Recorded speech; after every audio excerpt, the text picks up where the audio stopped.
VSG Barbie. So I am doing a video on hand surgery. I had double hand surgery. I had a cyst in my left hand. Sorry, my dog's acting crazy. And I don't know if you can see it, but it was like right there. It not a cyst, sorry. It was a lead, pencil lead from when I was a kid. And I had a cyst right here. And they cut it out. And they left me with that little pretty scar right there. Yeah. So, it used to move and it used to get bigger. It used to hurt really bad. It still hurt. It's still tender. I think I'm about 5 months post-op. I just kind of massage it, get some oil, coconut oil, and massage my hand. Same thing with this. Sometimes some thick skin gets right here. I'll take like an eyebrow brush. Hold on. I don't really. This is an eyebrow pencil.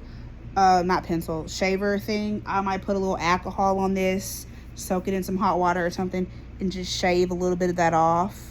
That dead skin, and then buff it like with you know, one of those foot scrubber things, just to smooth it out, because it was like it had like a big hump, but now it's flat because I've been working on it and I massage it and everything. It's still tender.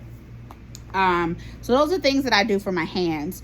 Day of surgery, when I went in for the initial I guess, I don't know what you call that, consultation, he looked at my finger. He already knew. He touched it. We did an x-ray. He knew he was going to be able to take that out, told me how he was going to do it, what caused it. It's because how I hold my pencil, which I will show you. I hold my pencil like this. When I was a kid, they didn't, most people hold them like this, I think. I can't really do it, but ooh, that hurt. I hold mine like this, so just like that. And so for years, just rubbing on that. And he said it can come back, but hopefully it doesn't. I don't really write much anymore anyway.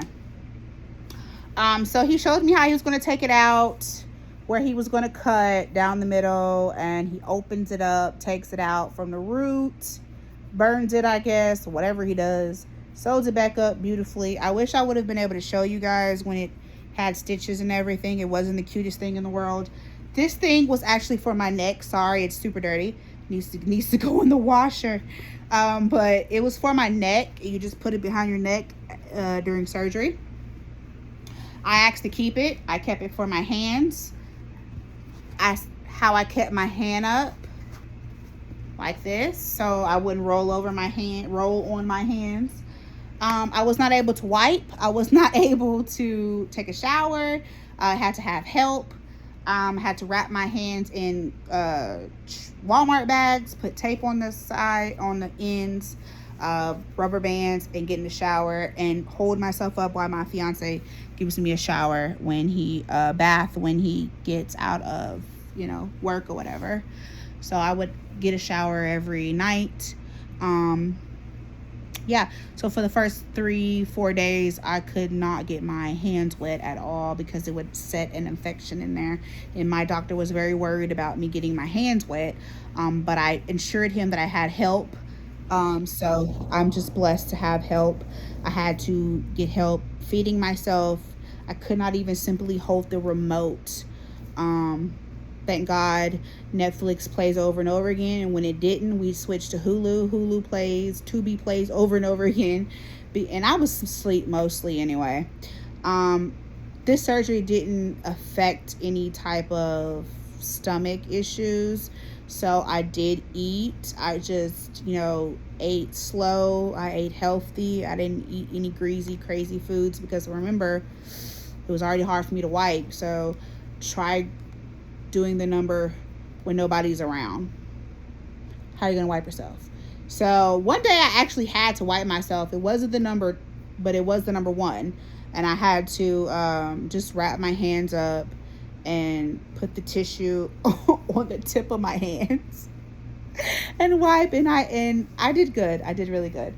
Yeah, it's really nothing to say much about my hand surgery. What else happened?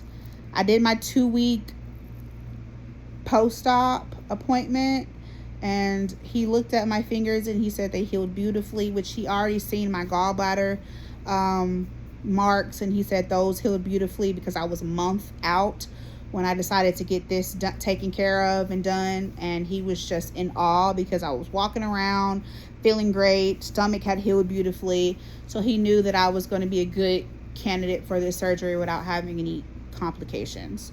The day of surgery, there's a lot of mess going on. It was raining so bad. I wasn't supposed to be at the hospital, I think, until like 12 or 1 or something like that.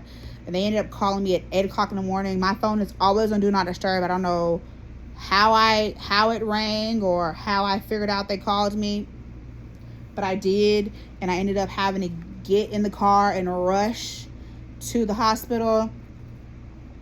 I threw little stuff in my back. I knew it was an outpatient. I wasn't going to be there long.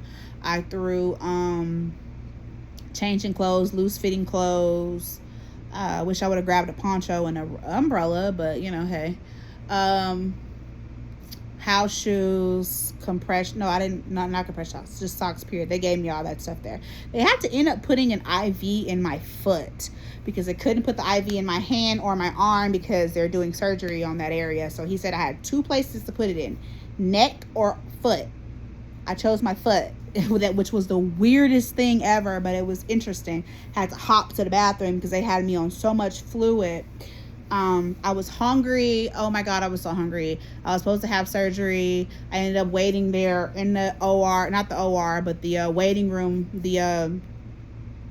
when they gave me a room or whatever. I waited back there for like 3 hours before actually having surgery. I just went to sleep. I was tired anyway, because they woke me up, you know, that morning. So I didn't argue. I just said, hey, whatever. I put on the Housewives of Beverly Hills or Orange County, whichever one was on, and I went to sleep.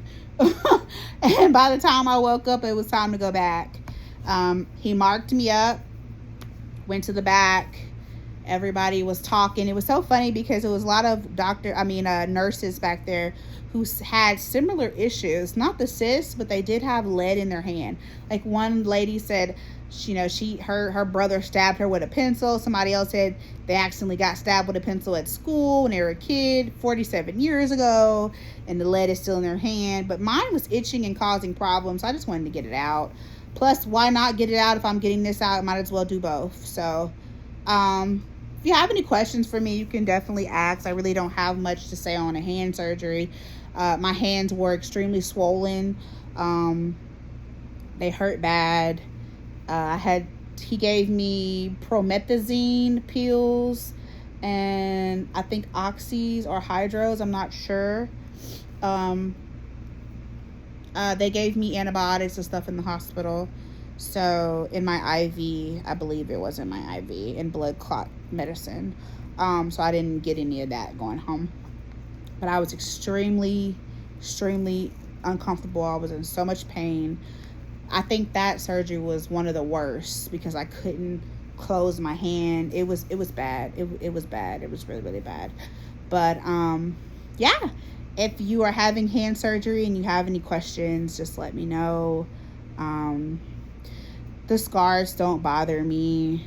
That's really not a scar, but this scar doesn't bother me. I can always get a tattoo over it, but it doesn't bother me. It's really little. You barely can see it. You have to really, really be like looking at my finger. And who cares, you know? It just looks like a normal little scrape. It's really tiny. Yeah, so that's it. I'm just glad that I wasn't, nothing was broke or crazy damaged. I do have half of my toe is actually numb, and I'm going to have to get, I guess, surgery on my foot. But I'm waiting on my approval for my weight loss surgery, if you see my other videos. So I have to wait till that gets taken care of before I get that taken care of because I waited for so long. Yeah. All right, you guys, thank you for listening to my little story on my double hand surgery. I hope this helps somebody out there. If you have any questions, just let me know and I'll answer anything you want. Okay, bye-bye.